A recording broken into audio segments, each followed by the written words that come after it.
दुधवा के घने जंगल, जहां हर सरसराहट अब मौत की आहट बन चुकी थी। एक बाघिन जो अब जंगल के नियमों से नहीं, इंसानों की आदतों को समझकर शिकार कर रही थी। एक के बाद एक, 15, 16, 23, 24, हर बढ़ती संख्या किसी इंसान की आखिरी सांस की गवाही बनती जा रही थी।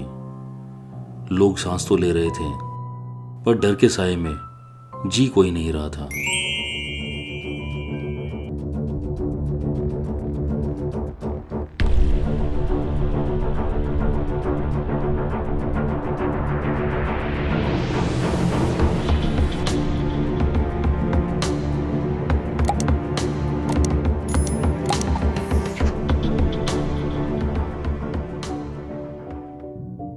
दुधवा के आसपास का पूरा इलाका नरभक्षी बाघ के हमलों से दहशत में था।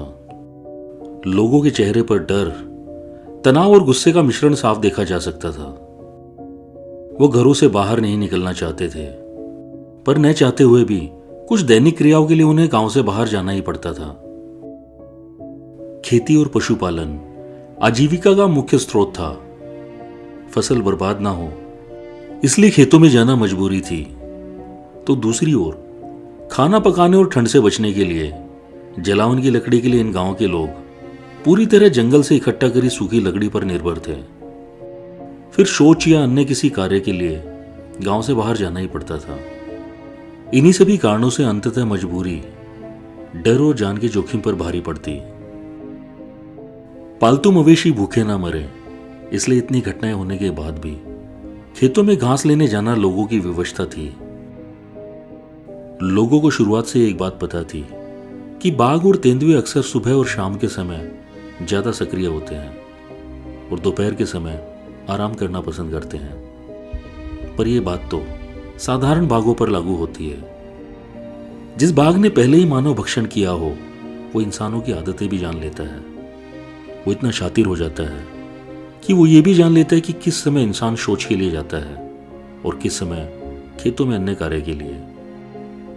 वो उनकी हर छोटी बड़ी गतिविधि को पहचानने लगते हैं। एक तरह से वो इंसान की दिनचर्या को पढ़ लेते हैं और फिर इंसानों का शिकार करना उनके लिए मुश्किल नहीं रहता। वो इंसानों की कदमों की चाल पहचान लेते हैं। उन्हें अब इंसानों द्वारा की गई हर आवाज, हर आहट का पता होता है और हल्की सी आवाज की पहचान कर वो उसकी ओर बढ़ जाते हैं शिकार के लिए। साल 1979 की शुरुआत और पतिहन इलाके के एक गांव की महिला सोहद्रा देवी गांव की अन्य कुछ महिलाओं के साथ दोपहर के समय अपनी भैंसों के लिए चारा लेने खेतों में गई थी। ये सभी कुछ फीट की दूरी पर एक पंक्ति में बैठ गन्ने के खेतों के बीच मेड़ों पर उगी घास काट रही थी। सब कुछ सामान्य लग रहा था, लेकिन उनसे कुछ ही दूरी पर एक और मौजूदगी थी, एक बाघिन जो अब इंसानों की तलाश में रहती थी। घास पर चल रही दरांती की आवाज के साथ बातचीत की फुसफुसाहट खेतों के बीच से छनती हुई कुछ 100 मीटर दूर आराम कर रही या घूम रही उस बाघिन के कानों में पड़ी, जिसने अब इंसानों को अपने मुख्य भोजन में शामिल कर लिया था। तो बिना किसी डर या झिझक के इनकी ओर बढ़ चली और गन्ने की फसल के बीच से दबे पांव जमीन से सटकर रेंगती हुई ये बाघिन जैसे ही गन्ने के खेत की मेड़ के पास पहुंची, तो ये सहोदरा की बदकिस्मती थी कि उसके और बाघिन के बीच आमने सामने कुछ फीट की ही दूरी थी। गन्ने के बीच से उस बाघिन को तो सहोदरा दिख रही थी, पर उस खतरे से अनजान सहोदरा घास काटती रही। आमतौर पर बाघ घात लगाकर पीछे से हमला करते हैं, क्योंकि जंगल में उनके प्राकृतिक शिकार चौकन्ने, तेज और ताकतवर होते हैं। लेकिन इंसान न तो तेज भाग पाता है, न ज्यादा विरोध कर पाता है। इसलिए मानव भक्षण कर चुके बाघ इन्हें सामने से भी शिकार बना लेते हैं। और वही हुआ।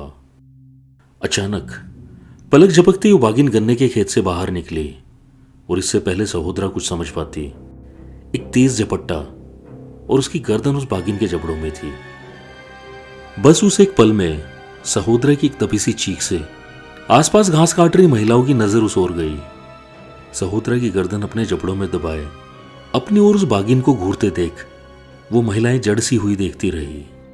पर डर इतना गहरा था कि किसी की आवाज तक नहीं निकली, मानो सभी गूंगी हो गई थी। अगले ही पल वो बागिन सहोदरा को गन्ने के खेत में घसीट ले गई। घास दराती फेंक, भैंसे कांपती बाकी की महिलाएं रोती चिल्लाती खेत से निकल गांव की ओर भागी और लोगों को जानकारी दी। लाठी डंडे लेकर 15-20 लोगों की टोली इकट्ठी हो उस खेत की ओर बढ़ी, पर पास ही सहोदरा को खा रही उस बागिन के कानों में उन लोगों के शोर की आवाज पहुंच चुकी थी। उसने गुर्राहट निकाल उन्हें चेतावनी दी। मेड़ से अंदर जाने की किसी की हिम्मत नहीं हो रही थी, और जब कई लोग इकट्ठा हो गए तो साहस कर वो शोर मचाते हुए मेड़ पर चलते हुए अंदर घुस गए। पर तभी उस बागिन ने दहाड़ मारी तो लोग वापस खेत से बाहर निकल भागे। फिर उनकी हिम्मत नहीं हुई, वो खेत से बाहर खड़े हो और लोगों के इकट्ठा होने का इंतजार करते रहे। धीरे धीरे शाम का धुंधलका होना शुरू हो गया था और कुछ ही देर में अंधेरा हो जाने वाला था। कुछ और लोग इकट्ठा हुए। सबको पता था कि सहोदरा का बचना तो नामुमकिन है, वो तो पहले कुछ पलों में ही मारी गई होगी, इसलिए अपनी जान जोखिम में डालने को कोई तैयार नहीं था। फिर किसी ने आगे बढ़ने की हिम्मत नहीं दिखाई और कुछ देर में वो सभी गांव की ओर लौट गए।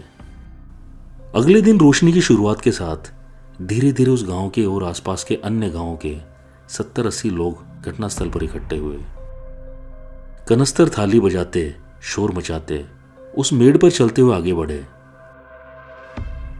हल्की गुर्राहट के साथ तेज दहाड़, वो बागिन अभी भी वहां थी। लेकिन इतने लोगों के शोर मचाने से वो उठी और दहाड़ते हुए वहां से भाग गई।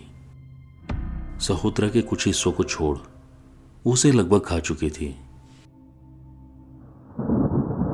मार्च का आखिरी सप्ताह चल रहा था। सुबह और शाम की हल्की ठंड के अलावा अब दिन गर्म होने लग गए थे। इसी के साथ शुरू हो गया था नेपाल की पहाड़ियों से टकराकर आने वाली तेज हवाओं, अपने साथ लाती ओलावृष्टि और अंधड़ का सिलसिला। लेकिन इस बार का तूफान कुछ ज्यादा ही ताकतवर था। खेतों में खड़ी फसल गिर गई और कई किसानों की मेहनत कुछ ही मिनटों में बिखर गई। कच्चे घरों के छप्पर उड़ गए। गांव के ही एक किसान गुरमेल सिंह के खेत में बनी मचान भी इस अंधड़ की मार से नहीं बच सकी। उसका भी छप्पर उड़ गया। लकड़ी की बल्लियां उखड़ गई। मचान जो खेतों की रखवाली के लिए जरूरी होती है, अब खुद ही टूटकर बिखर चुकी थी। जब मौसम थोड़ा साफ हुआ तो लोग अपने अपने घरों और छप्परों की मरम्मत में लग गए।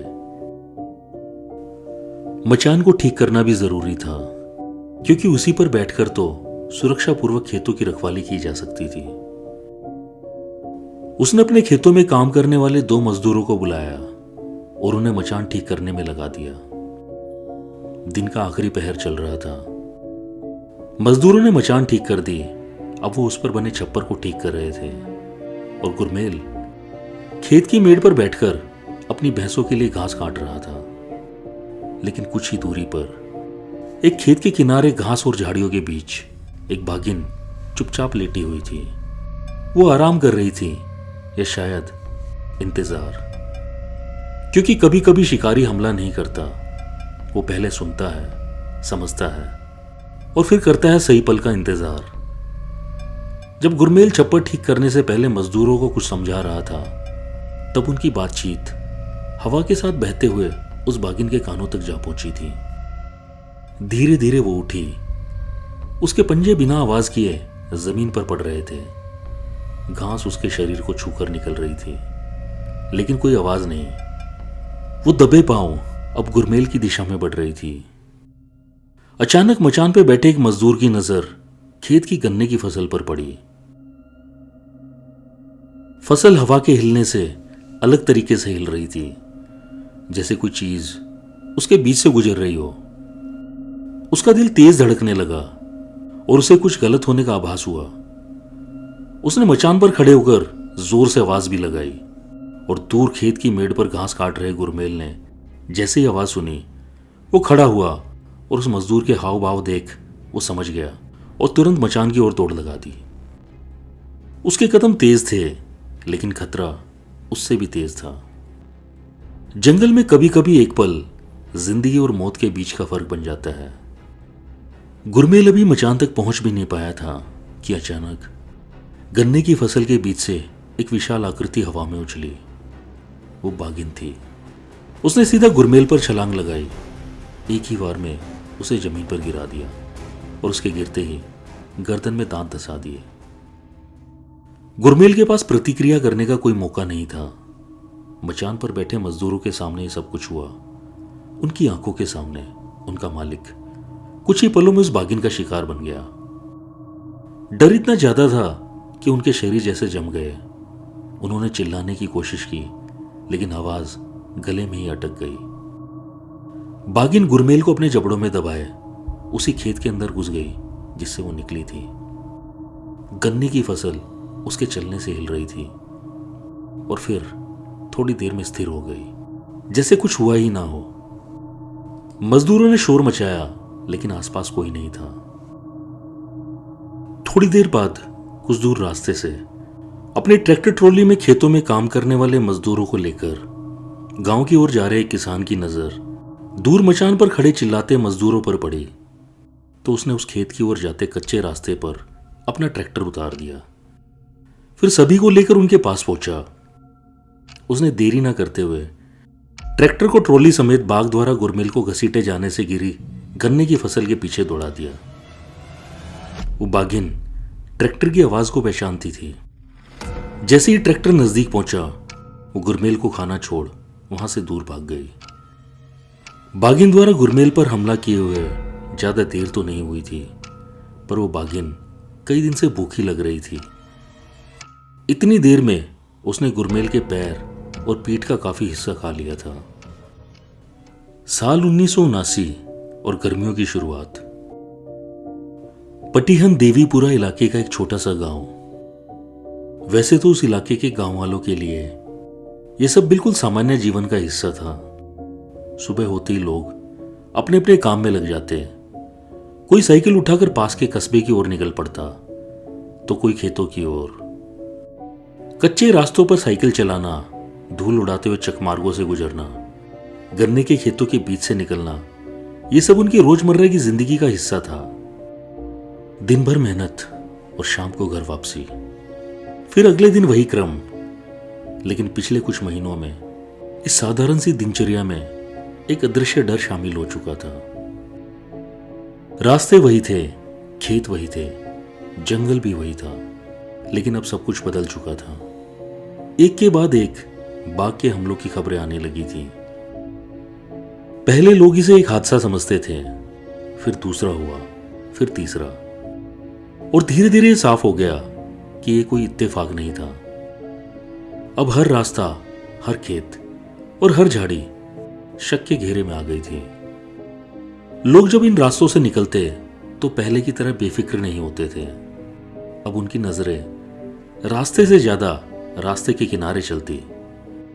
हाथी घास के ऊंचे झुरमुट जो पहले सिर्फ हरियाली लगते थे, अब उनमें छुपा हुआ खतरा नजर आता था। जंगल की तरफ से आती हर आवाज अब सामान्य नहीं लगती थी।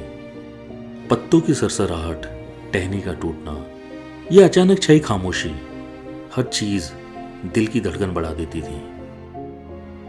शाम का समय तो जैसे पूरे इलाके के लिए चेतावनी बन चुका था। जैसे ही सूरज ढलने लगता, लोग जल्दी जल्दी अपने काम समेटने लगते हैं। कोशिश यही रहती कि अंधेरा होने से पहले घर पहुंच जाए। फिर भी डर के बावजूद जिंदगी नहीं रुक सकती थी। धीरे धीरे लोगों ने भी डर के साथ जीना सीख लिया था। लेकिन सच ये भी था, जब भी कोई घर से निकलता तो उसके मन में कहीं ना कहीं यह सवाल जरूर होता था, क्या मैं शाम तक वापस लौट पाऊंगा। इस गांव का एक साधारण सा किसान बलभद्र किसी काम से पलिया गया था, ये बोलकर कि शाम तक वापस लौट आऊंगा। शाम ढलने लगी, आसमान का रंग हल्का नारंगी से काला होने लगा। बलभद्र अभी तक घर नहीं लौटा था और उसके परिजनों में एक अजीब सी बेचैनी होने लगी। जब शाम का धुंधलका पूरी तरह रात के अंधेरे में बदल गया तो ये बेचैनी धीरे धीरे डर में बदल गई। बलभद्र के परिजन और गांव के कुछ लोग इकट्ठा हुए और गांव की एक किसान ने अपना ट्रैक्टर ट्रॉली निकाला। सभी लोग बैठकर उस रास्ते की तरफ निकल पड़े जहां से होकर बलभद्र को लौटना था। दुधवा पलिया हाईवे से गांव की तरफ जाने वाला कच्चा चकमार्ग। हाईवे से कुछ मीटर पहले कच्चे रास्ते के किनारे अंधेरे में कुछ पड़ा दिखाई दिया। जैसे ही ट्रैक्टर की रोशनी उस पर पड़ी, सबके दिल एक पल के लिए रुक गए। वो बलभद्र की साइकिल थी। साइकिल यूं ही पड़ी थी, न कोई आदमी न कोई आवाज, बस चारों ओर फैला सन्नाटा। उस साइकिल को देखते ही सब समझ गए। किसी ने कुछ कहा नहीं, लेकिन हर किसी के मन में एक ही बात थी, वो भागिन उसे ले गई है। लेकिन उस वक्त रात पूरी तरह उतर चुकी थी। न खून के निशान साफ दिख रहे थे, न घसीटे जाने के कुछ चिन्ह। चारों तरफ घनी हाथी घास, और उसके पीछे क्या है कोई नहीं जानता। डर इतना था कि आगे बढ़ना नामुमकिन लग रहा था। वन विभाग को खबर दी गई, लेकिन अंधेरे में तलाश करना खतरे से खाली नहीं था। उस रात सबको इंतजार करना पड़ा, और वो इंतजार कितना लंबा था ये शायद उन लोगों से बेहतर कोई नहीं जान पाया। सुबह होते ही माहौल बदल गया। 2 हथनियों पर सवार होकर दुधवा नेशनल पार्क से वनकर्मी घटनास्थल पहुंचे, और साथ में पार्क के निदेशक जीप में। फिर बलभद्र की तलाश शुरू हुई, उसी जगह से जहां उसकी साइकिल मिली थी। कच्चे रास्ते के किनारे हाथी घास के बीच कुछ घास के झुरमुट दबे हुए दिखाई दिए, जैसे किसी भारी चीज को घसीटकर अंदर ले जाया गया हो। वनकर्मियों ने उन्हीं निशानों का पीछा करना शुरू किया, धीरे धीरे सावधानी से। करीब 100 मीटर अंदर जाने के बाद जो दृश्य सामने था उसने सबको खामोश कर दिया। बलभद्र का शरीर जमीन पर पड़ा था, औंधे मुंह। शरीर का निचला हिस्सा खाया जा चुका था।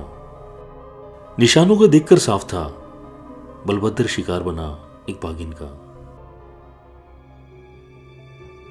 गांव के कुछ लोगों ने बताया कि वो उसी शाम करीब 5 बजे उस रास्ते से गुजरे थे, और उस समय तक तो रास्ता बिल्कुल सामान्य था। इससे एक बात साफ हो गई, बलभद्र पलिया से शायद देर से निकला था। उसे पलिया में ही रुक जाना चाहिए था, लेकिन शायद उसने सोचा होगा कि कुछ नहीं होगा, और यही सोच उसकी आखिरी गलती बन गई। जब वो साइकिल से दोनों तरफ ऊंची हाथी घास के बीच बने उस कच्चे रास्ते से गांव की ओर आ रहा था, तो उसी घास के अंदर एक बाघिन जो पहले से मौजूद थी, जो शायद थोड़ी देर पहले यहां से गुजरे लोगों का शोर सुनकर उनकी ओर बढ़ी तो होगी, पर इतने सारे चौकन्ने लोगों को देखकर उसे हमला करने का मौका नहीं मिला होगा। फिर कुछ देर बाद साइकिल पर अकेले आते बलभद्र पर उसकी नजर पड़ी होगी। वो बाघिन धीरे धीरे घास के अंदर ही उसका पीछा करती रही होगी, बिल्कुल खामोशी से, और जैसे ही मौका मिला वो उस पर झपट पड़ी। बलभद्र को संभलने तक का मौका नहीं मिला होगा। गजरोरा और पटिहन, दुधवा के जंगल से सटे इलाके, पिछले कई महीनों से खौफ के साये में जी रहे थे। हवा में एक अजीब सा सन्नाटा था, जैसे हर झोंका किसी अनहोनी की खबर लेकर आता हो। खेत पगडंडियां, यहां तक कि गांव से सटी खुली जमीन भी अब सुरक्षित नहीं रह गई थी। वजह थी एक बाघिन जिसे इंसानी मांस की लत लग गई थी। वन विभाग लगातार सक्रिय था। पगमार्क्स की निगरानी, हाथियों पर गश्त, हर संभव प्रयास किया जा रहा था, लेकिन वो बाघिन चालाक थी। अब हालात और गंभीर हो चुके थे, क्योंकि बरसात का मौसम सिर पर था। कुछ ही दिनों में पूरा इलाका बाढ़ के पानी से भर जाता, जिससे इंसानों और जंगली जानवरों के बीच की दूरी और भी कम हो जाती। गांव के लोग डर के साये में जी रहे थे। वे घरों में कैद होना चाहते थे, लेकिन जिंदगी की मजबूरियां उन्हें बाहर निकलने पर मजबूर कर रही थी। खेतों में काम करना, मवेशियों के लिए घास लाना जरूरी था, और सबसे बड़ी समस्या थी शौच। लोगों को खुले में जाना पड़ता था। पुरुषों के लिए भय का कारण था, लेकिन महिलाओं के लिए खतरा कई गुना ज्यादा था। उन्हें अंधेरे में, सुबह सूरज निकलने से पहले या शाम ढलने के बाद समूह में खेतों की ओर जाना पड़ता। इसी भयावह माहौल में एक शाम मुझा इलाके के पास बसे एक गांव की जमनिया देवी अपनी बेटियों मनोरमा और त्रिवेणी और कुछ अन्य महिलाओं के साथ गांव से सटे खेतों की ओर निकली। सूरज ढल चुका था, रोशनी मध्यम पड़ रही थी। वे धीरे धीरे बात करते हुए आगे बढ़ रही थी, लेकिन उन्हें यह अंदाजा नहीं था कि कोई उनकी हर आहट पर नजर रखे बैठा है। पास ही झाड़ी और खेतों के किनारे वो बागिन दबे पांव उनका पीछा कर रही थी। उसने उनकी आवाजें सुन ली थी। वो बेहद सतर्कता से आगे बढ़ी और खेत की एक मेड़ के पीछे घात लगाकर बैठ गई, बिल्कुल जमीन से सटी हुई, जैसे कोई परछाई। अभी अंधेरा पूरी तरह नहीं हुआ था, लेकिन सब कुछ धुंधला था और लोग एक काली परछाई से नजर आ रहे थे। महिलाएं खेत में थोड़ी अंदर जाकर बैठ गई। तभी अचानक एक महिला की नजर दूर खेत में मेड़ की तरफ पड़ी। उसने देखा एक काली आकृति मेड़ के पीछे से सिर उठाए मेड़ के साथ साथ उनकी ओर बढ़ रही थी। वो समझ गई और चीख पड़ी। उस एक चीख ने पूरे माहौल को बदल दिया। सभी महिलाएं घबराकर गांव की तरफ भागने लगी, लेकिन शिकारी पूरी तरह सक्रिय हो चुकी थी। उस बागिन ने पहले ही अपना लक्ष्य चुन लिया था। सबसे पीछे भाग रही मनोरमा। कुछ ही छलांगों में उसने दूरी खत्म कर दी और एक झटके में उसने मनोरमा को दबोच लिया। एक ऐसी चीख जो किसी भी इंसान की रूह कपा दे पूरे खेत में गूंज उठी। मां जमनिया देवी और बाकी महिलाएं चीखते चिल्लाते उसके पीछे दौड़ी, लेकिन अंधेरा पूरी तरह छा चुका था। बागिन ने मनोरमा को अपने जबड़ों में दबोचकर हवा में उठा रखा था। फिर वो तेजी से पास के एक खेत में घुस गई, जहां गन्ने की फसल 3-4 फीट ऊंची हो चुकी थी। मनोरमा को छुड़ाने के लिए मां बेटी शोर मचाती उसकी ओर भागी, पर अगले कुछ पलों में वो बागिन उनकी नजरों से ओझल हो गई। डरी सहमी और रोती हुई महिलाएं गांव की ओर भागी। उनकी चीख पुकार सुनकर गांव वाले भी लाठी डंडे लेकर दौड़ पड़े। उन्होंने हर तरफ तलाश की, खेत छाने, झाड़ियों में देखा, पर मनोरमा का कोई पता नहीं चल पाया। वन विभाग को तुरंत सूचना दी गई। कुछ ही देर में वनकर्मी भगवान प्यारी और चंपागली हथनी के साथ मौके पर पहुंचे। लेकिन रात का अंधेरा और आदमखोर बागिन की मौजूदगी इस तलाश को बेहद खतरनाक बना रहे थे। काफी देर तलाश करने के बाद भी कोई सुराग नहीं मिल पाया, तो फैसला लिया गया कि सुबह होने का इंतजार किया जाएगा। अगली सुबह पहली किरण के साथ खोजबीन फिर शुरू हुई।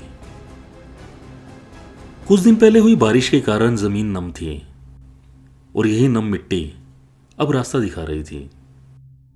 खून और बागिन के पंजों के निशान साफ दिखाई दे रहे थे, लेकिन जमीन पर घसीटे जाने के निशान नहीं थे, जिससे पता चल रहा था कि उसने मनोरमा को हवा में उठा रखा था।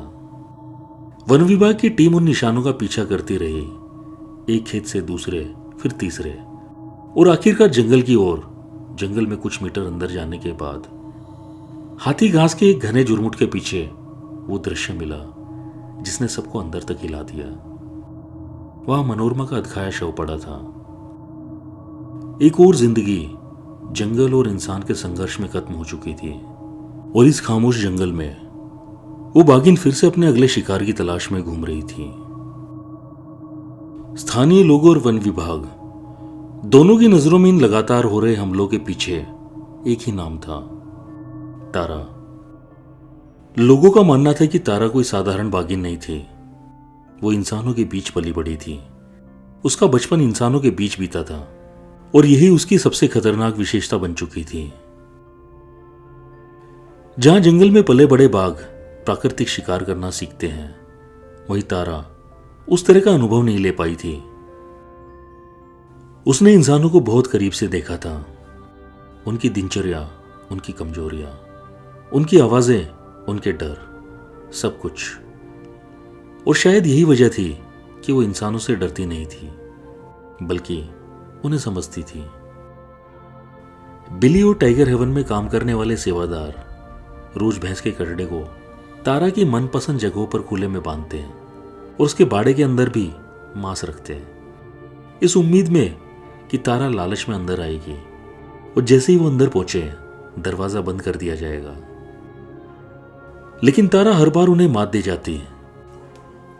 वो खुले में बंधे कटड़े को तो मारकर खा लेती, मगर बाड़े के पास आकर रुक जाती, जैसे उसे सब समझ में आ रहा हो और वो इंसानों की हर चाल पड़ चुकी हो। वो सिर्फ एक साधारण बाघिन नहीं थी, वो एक समझदार और खतरनाक शिकारी बन चुकी थी। हर सुबह लल्लू, बाबूलाल और जैक्सन का काम होता था टाइगर हेवन के आसपास के इलाके में घूमकर पगमार्क्स की जांच करना। वे ये पता लगाते थे कि तारा रात में कहां गई, क्या शिकार किया और किस दिशा में बढ़ रही है।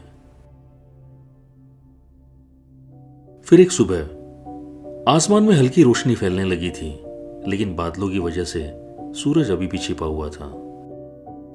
रात भर हुई बारिश के कारण मिट्टी गीली और फिसलन भरी हो चुकी थी।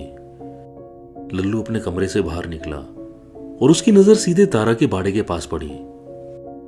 वहां गीली मिट्टी पर कुछ ताजे पगमार्क्स बने हुए थे, गहरे निशान, लेकिन बारिश और फिसलन के कारण थोड़े फैले हुए और धुंधले। वो कुछ पल झुककर उन्हें ध्यान से देखने लगा, पर तय नहीं कर पा रहा था क्या ये तारा के थे या किसी और बाघ के। इस इलाके में कई बाघों की मौजूदगी थी, लेकिन बाड़े के इतना करीब आज तक सिर्फ तारा ही आई थी। तारा के साथ कई बार टीएम बाघ भी आया था, लेकिन वो भी बाड़े से दूरी बनाकर रखता था। लल्लू ने अंदाजा लगाया कि वो तारा ही होगी और उसने अकेले ही उन पगमार्क्स का पीछा करने का फैसला कर लिया। बाकी दिनों में बाबूलाल या जैक्सन उसके साथ होते थे, लेकिन आज वो अकेला था। शायद उसने खतरे को हल्के में ले लिया, या रोज की आदत ने उसे लापरवाह बना दिया था, और यही उससे भयंकर गलती हो गई। वो कच्चे रास्ते पर धीरे धीरे आगे बढ़ने लगा। वो भूल गया था कि कुछ महीने पहले इसी दिशा में आगे बढ़ते हुए उन्होंने एक बड़ी बाघिन और उसके शावकों को देखा था, और उस बाघिन ने उस हाथी घास वाले इलाके को ही अपनी टेरिटरी बना लिया था। गीली मिट्टी पर बने पगमार्क्स का पीछा करते हुए वो टाइगर हेवन से मुख्य सड़क की ओर जाने वाले कच्चे रास्ते पर पहुंच गया। रास्ता आगे जाकर थोड़ी ढलान के साथ दाईं ओर मुड़ता था। जैसे ही उस मोड़ के पास पहुंचा, पगमार्क्स अचानक गायब हो गए। वे सीधे रास्ते से हटकर बगल के घने घास के झुरमुटों में चले गए थे। लल्लू एक पल के लिए ठिठक गया। उसके दिमाग में सवाल उठे, वो आगे बढ़े, इंतजार करे या वापस लौट जाए। लेकिन वो कुछ सोच पाता उससे पहले सामने हाथी घास के घने झुरमुटों में कुछ हलचल हुई, और फिर धीरे धीरे उस झुरमुट के भीतर से एक चेहरा बाहर निकला, एक बाघ का चेहरा। क्या ये तारा है? ये जानने के लिए उसने बेहद सावधानी से एक कदम आगे बढ़ाया, और उसी पल वो बाघिन पूरी तरह झुरमुट से बाहर निकल आई और कुछ मीटर दूर उसके सामने थी। इधर टाइगर हेवन में जब कुछ देर बाद जैक्सन सो के उठा, उसने भी तारा के बाड़े के बाहर पगमार्क्स देखे और पास ही जूतों के निशान भी।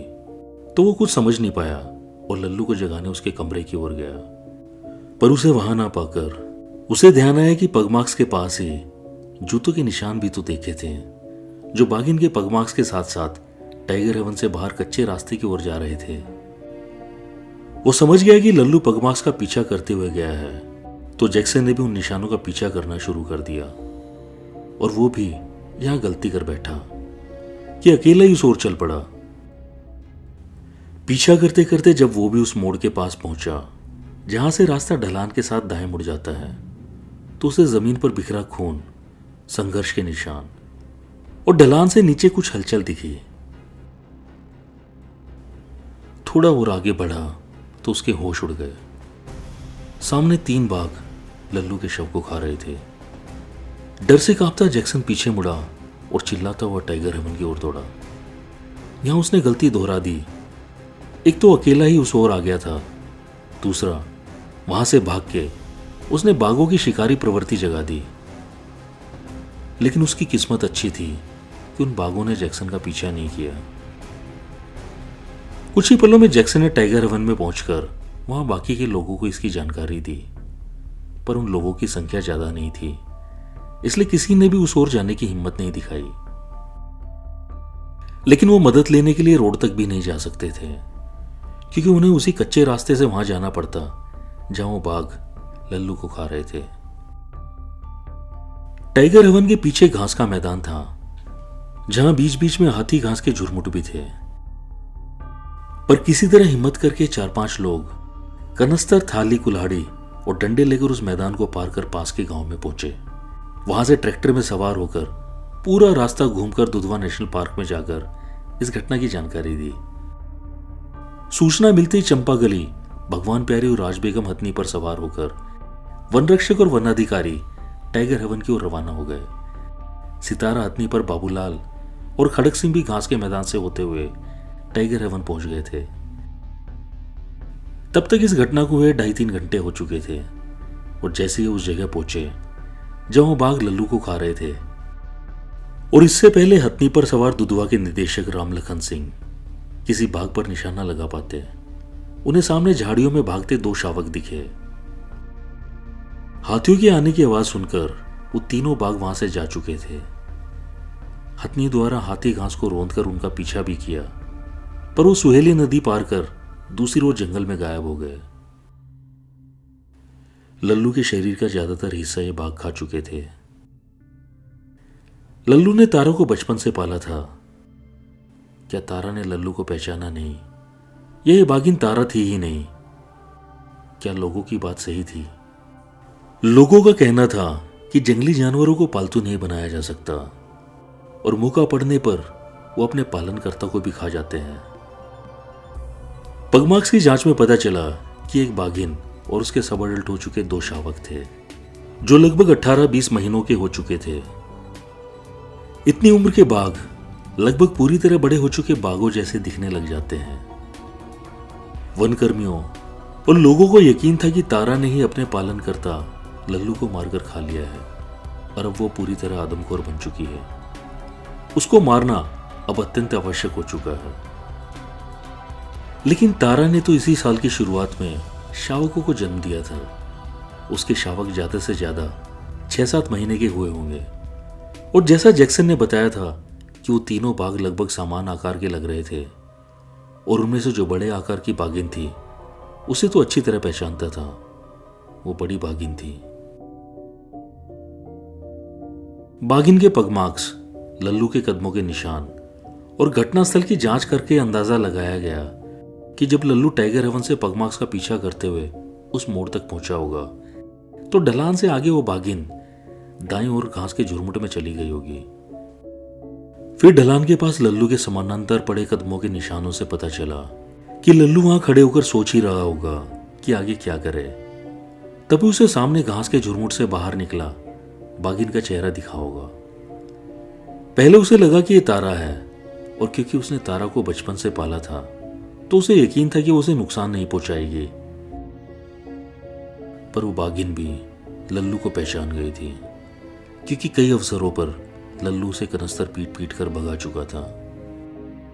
उसने लल्लू को देखते ही गुर्राते हुए अपने दांत दिखाने शुरू कर दिए और धीरे धीरे उसकी ओर बढ़ती हुई हाथी घास के झुरमुट से बाहर आ गई। उसके बाहर आते ही लल्लू ने भी उसे पहचान लिया होगा।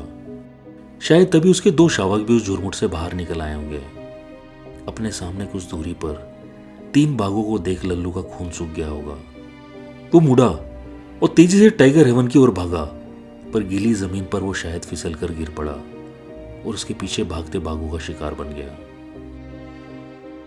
जैक्सन ने जो बयान दिया वो कितना सच था या कितना दबाव में, ये तो वहीं उसी समय दफन होकर रह गया।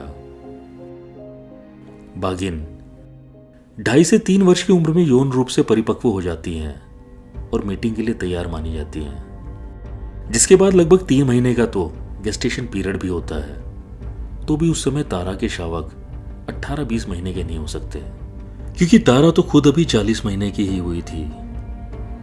इस घटना से बिली और उसका पूरा स्टाफ सकते में था, खासकर जैक्सन जिसने लल्लू को बचपन से पाला था, अब किसी भी तरह सब्र नहीं कर पा रहा था। इस घटना के कुछ दिन बाद गजरोरा इलाके के गांव का 14-15 वर्षीय लड़का राम संजीवन परिवार के 2 अन्य बच्चों के साथ अपनी भैंसों को चराने गांव के बाहर खेतों के पार दुधवा के ग्रासलैंड में गए थे।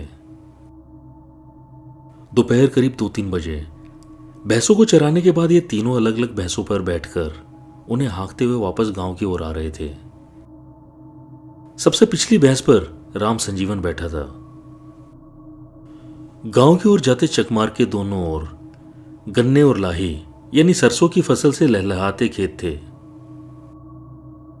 और उसी रास्ते का एक हिस्सा दुधवा के घने जंगलों के बिल्कुल पास से होकर गुजरता था। एक तरफ गन्ने के ऊंचे खेत और दूसरी ओर अंधेरे सा घना जंगल। तीनों बच्चे बेफिक्र होकर आपस में जोर जोर से बातें करते हुए जा रहे थे। भैंसों के गले में बंधी घंटियों की टन टन उस सन्नाटे को तोड़ रही थी। उन्हें क्या पता था कि यही आवाज पास ही कहीं आराम कर रही उस बागिन के कानों तक पहुंच चुकी थी। एक ऐसी बागिन जो अब इंसानों की तलाश में ही रहती थी और वो दबे पांव घास और झाड़ियों के बीच से उनकी ओर बढ़ रही थी। जैसे ही बच्चे जंगल के उस छोटे से हिस्से के पास पहुंचे, अचानक पीछे चल रही भैंसों में तेज आवाज के साथ भगदड़ मच गई। भैंसें एक दूसरे से आगे निकलने की होड़ में टकराते हुए पूंछ उठाकर बेतहाशा भागने लगी। इस अचानक हुए हड़कंप से आगे चल रही भैंसों पर बैठे दोनों बच्चों का संतुलन बिगड़ा और वो जमीन पर आ गिरे। उन्होंने पीछे मुड़कर देखा और जो उन्होंने देखा वो जिंदगी भर उनका पीछा नहीं छोड़ने वाला था। उनका भाई राम संजीवन एक बाघ के जबड़ों में तड़प रहा था। बाघ ने उसे कमर से जकड़कर हवा में उठा रखा था और अगले ही पल उसे उठाकर जंगल के अंधेरे में गायब हो गया। भैंसें वहां से भाग चुकी थी और वो दोनों बच्चे डर से कांपते हुए गांव की ओर भागे। वहां पहुंचते ही हड़कंप मच गया। गांव के दिलबाग सिंह ने बिना वक्त गंवाए अपने ट्रैक्टर ट्रॉली में राम संजीवन के परिजन और ग्रामीणों को बिठाया और ट्रैक्टर को सीधा उस जगह की ओर दौड़ा दिया जहां हमला हुआ था। वहां जमीन पर कुछ खून की बूंदें पड़ी थी, लेकिन हैरानी की बात यह थी कि घसीटने के कोई निशान नहीं थे।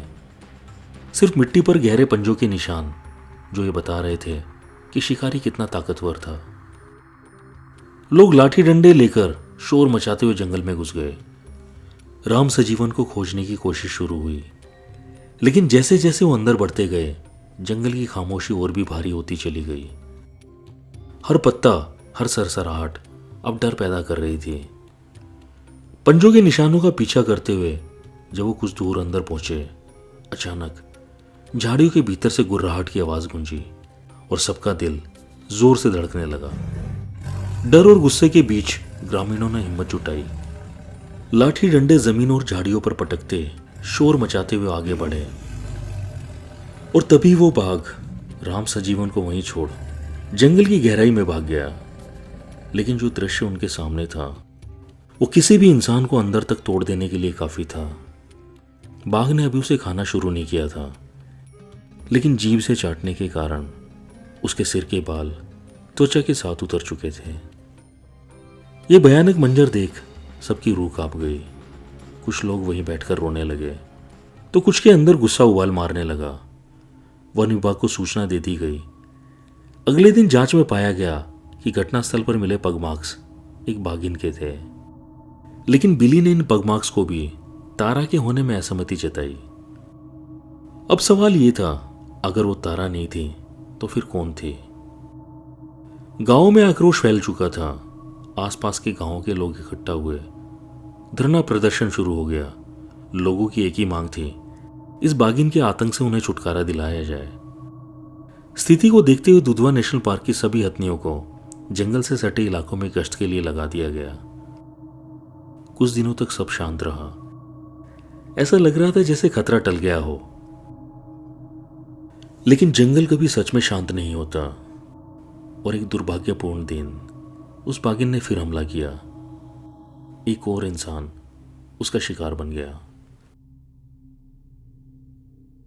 सर्दियों की वो सुबह, जब धुंध इतनी घनी होती कि सामने खड़ा इंसान भी साफ ना दिखे और उसी धुंध में कोई आपको देख रहा हो, जैसे आपके हर कदम, हर आवाज का इंतजार कर रहा हो।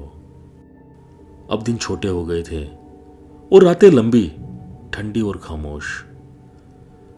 सुबह की वो सब सफेद चादर सी लगने लगी थी और हवा में वो तीखी ठंड घुल चुकी थी जो आने वाले दिनों में हाड़ कपा देने वाली थी। गांव के लोगों के लिए मौसम सिर्फ ठंड का नहीं बल्कि जीवन बचाने की चुनौती का समय भी होता है, क्योंकि इस मौसम में सबसे जरूरी चीज होती है आग, और आग के लिए चाहिए जलावन की लकड़ी। सदियों से इंसान जंगलों पर निर्भर रहा है, लेकिन हर बार जंगल से लकड़ी लाना अब सिर्फ एक रोजमर्रा का काम नहीं रह गया था, बल्कि अपनी जान को दांव पर लगाने जैसा हो चुका था। इस इलाके से सटे जंगलों में सदियों से बाघ विचरण करते हैं और वो इंसानों से पहले से यहां रहते आ रहे हैं। इंसानों ने खेती की जमीन के लिए जंगल काटे तो बाघों के लिए विचरण करने का दायरा भी सिकुड़ गया। सर्दियों की शुरुआत से ही बाघों का मेटिंग पीरियड भी शुरू हो जाता है और ये प्रकृति द्वारा निर्धारित है। ऐसे समय में मीटिंग के लिए नर बाघों में खूनी संघर्ष भी होता है, लेकिन इस लड़ाई में जीतता कोई एक ही बाघ है। हारा हुआ बाघ गुस्से और हताशा में और भी खूंखार हो जाता है। वहीं दूसरी ओर कई दिनों तक चलने वाली मीटिंग में लगे बाघ और बाघिन शिकार नहीं कर पाते हैं और भूखे होने के कारण उन्हें अगर कोई आसान शिकार मिल जाए जो न भाग सकता है न लड़ सकता है तो ऐसे में वो उन्हें ही शिकार बनाने लग जाते हैं। और वैसे भी पटियान से सटे जंगलों में उन दिनों एक आदमखोर बाघिन का आतंक फैला हुआ था। वो अब इंसानों को पहचान चुकी थी, उनकी चाल, उनकी आदतें और सबसे खतरनाक उनकी मजबूरी। फिर भी मजबूरी के आगे डर टिक नहीं पाता। दूधनाथ एक साधारण ग्रामीण पिछले कई दिनों से अपने साथियों के साथ जंगल जाकर लकड़ी इकट्ठी कर रहा था। लकड़ी लेने जाने के लिए हर दिन 10-15 लोगों की टोली बनती। इतने लोगों के साथ जाने से थोड़ी सुरक्षा बनी रहती, लेकिन उस दिन हालात अलग थे। पिछले कई दिनों से साथ आ रहे ज्यादातर लोगों ने अब पर्याप्त लकड़ी इकट्ठी कर ली थी, इसलिए उस दिन टोली छोटी रह गई। दूधनाथ सिर्फ 2 साथियों के साथ जंगल में गया। कई दिनों से लगातार सब ठीक चल रहा था, कोई घटना नहीं हुई और यही बात धीरे धीरे लापरवाही में बदल गई। आज थोड़ा और अंदर चलते हैं, ज्यादा लकड़ी ले लेते हैं ताकि कोहरे के दिनों में वापस ना आना पड़े। और वो जंगल में और अंदर चले गए। यही सोच उन्हें खतरे के और करीब ले जा रही थी। जंगल के अंदर तीनों सूखी लकड़ी इकट्ठी कर रहे थे। जमीन पर पड़े कुछ सूखे पेड़ों पर कुल्हाड़ी की खटखट की आवाज, जो कि वैसे तो सामान्य थी, लेकिन उस दिन ये आवाज किसी के लिए निमंत्रण बन गई। झाड़ियों के बीच एक बाघिन आराम कर रही थी। जैसी ही आवाज उसके कानों में पड़ी तो उसका ध्यान उसी दिशा में टिक गया। वो तो पहले से ही इंतजार में रहती थी कि कब इंसानी आहट उसके कानों में पहुंचे, और आज शिकार खुद उसके पास आ गया था। बाघिन धीरे धीरे उठी, बेहद हल्के, बिना आवाज के। वो झाड़ियों और पेड़ों के बीच से आगे बढ़ती रही और कुछ ही देर में वो उन तीनों के बेहद करीब पहुंच चुकी थी। लेकिन तभी पेड़ों पर बैठे लंगूरों ने उसे देख लिया। अचानक लंगूरों की तेज आवाजें गूंज उठी। ये कोई सामान्य आवाज नहीं थी, ये जंगल के चौकीदार थे जो खतरा होने पर ही आवाज निकालते हैं। तीनों आदमी तुरंत समझ गए कि खतरा पास है और बहुत पास। उनके चेहरों पर घबराहट साफ दिखाई देने लगी थी। उन्होंने जल्दी जल्दी लकड़ियां बांधी, गट्ठर बनाए और उन्हें सिर पर रख लिया। उनके हाथों में कुल्हाड़ी थी और ध्यान सिर्फ एक ही चीज पर था कि जल्दी से जंगल से बाहर निकलना है। लेकिन बाघिन तो काफी देर से उन्हें देख रही थी और सही मौके के इंतजार में थी।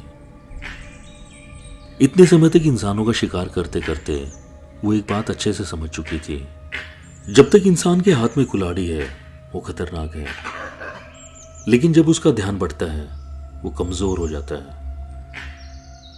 जैसे वो तीनों आगे बढ़े और उनका ध्यान रास्ते पर गया तो बाघिन को मौका मिल गया। तीनों एक लाइन में चल रहे थे और सबसे पीछे था दूधनाथ। अचानक एक हल्की दबी सी आवाज आई और अगले ही पल जोर की आवाज के साथ लकड़ी का गट्ठर जमीन पर गिर पड़ा। आगे चल रहे दोनों जैसे ही पीछे मुड़े जो उन्होंने देखा वो उनकी रूह तक हिला देने वाला था। भागिन दूधनाथ के कंधों को अपने जबड़ों में दबाए खड़ी थी और दूधनाथ बिल्कुल जड़, आंखें फटी हुई उन्हें ही देख रहा था, पर हाथ पैरों की कोई हलचल नहीं, जैसे उसके शरीर ने पहले ही जवाब दे दिया हो। फिर जैसे ही बागिन की नजर सामने खड़े उन दोनों पर पड़ी, उसने दूधनाथ को जमीन पर छोड़ा और एक जोरदार दहाड़ लगाई। वो दहाड़ सीधे दिल के आर पार उतर गई। दोनों ने बिना एक पल गंवाए अपने गट्ठर फेंके और जान बचाकर भाग निकले। गांव पहुंचकर उन्होंने सब बताया। लोग इकट्ठा हुए, लेकिन इस बार कोई हड़कंप नहीं मचा, क्योंकि ये पहली घटना नहीं थी। लोग अब इतने हताश हो चुके थे कि उन्होंने इन हमलों को नियति मान लिया था।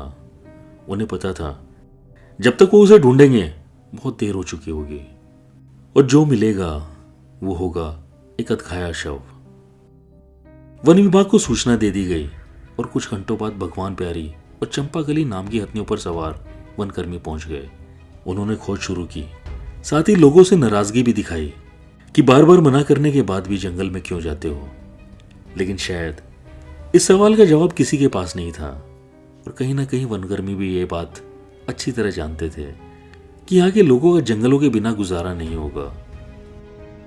काफी तलाश के बाद दूर एक झाड़ी के पीछे दूधनाथ को खा रही वो बागिन दिखी, पर जैसे उसने हाथियों पर बैठे लोगों को देखा वो तुरंत सतर्क हो गई और वहां से भाग खड़ी हुई।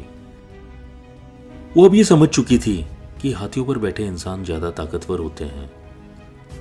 लोंगटो बाघ के मारे जाने के बाद उसने सीख लिया था। वनकर्मियों ने दूधनाथ के शरीर को इकट्ठा किया और गांव वापस लौट आए। बाघों द्वारा इस इलाके में लोगों को मारे जाने की घटनाएं अब हर प्रमुख समाचार पत्रों के मुख्य पृष्ठ पर छपने लगी थी। वन विभाग की कार्यशैली पर उंगलियां उठने लगी, जिससे अत्यंत दबाव के कारण इस पूरे इलाके में दिन रात हाथी और जीपों द्वारा गश्त बढ़ा दी गई। लोगों द्वारा ऐसा बताया गया कि उस बाघिन के धोखे में उस समय और भी कई बाघ मारे गए, कुछ ऐसे बाघ भी जो इंसानों को दूर से देखकर ही भाग जाते थे।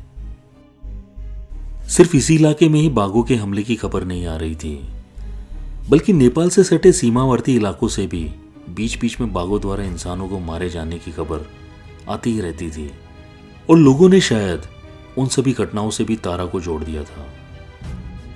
हाथी और जीपों द्वारा हो रही निरंतर गश्त के कारण अब बाघों के हमले अचानक बंद हो गए थे। क्या वो बाघिन डर गई थी, या अत्यंत चौकसी के कारण कोई इंसान उसकी पकड़ में नहीं आ रहा था? पर वन विभाग को एक अनजाने खतरे का अंदेशा था कि कहीं इस बाघिन ने अपना इलाका तो नहीं बदल लिया है और किसी और जगह जाकर वो फिर से मानव भक्षण करेगी। फिर एक दिन कुछ ऐसा हुआ जिसने यह साफ कर दिया कि खतरा कभी खत्म हुआ ही नहीं था, बल्कि पहले से भी ज्यादा करीब आ चुका था। मार्च 1980, दुधवा नेशनल पार्क का वो घना जंगल। पिछली रात की आंधी ने सब कुछ बदल दिया था। टूटे हुए पेड़, बिखरी हुई डालियां, और उन्हीं के बीच 15-20 मजदूर जंगल के बीच बने कच्चे रास्ते को साफ करते हुए। सबसे आगे पंचम थारू, जिसके लिए जंगल नया नहीं था। हाथी, बाघ, तेंदुए सब उसने बचपन से देखे थे। रास्ते के बीच पड़े साल के पेड़ के तने को काटने आगे बढ़ा, और तभी उसे एहसास हुआ कि बाईं तरफ की झाड़ियों के पीछे कुछ तो है जो उसे ही देख रहा है। पंचम ने कुल्हाड़ी रोकी और अगले ही पल कान के पर्दे फाड़ देने वाली दहाड़ और आंखों के आगे अंधेरा।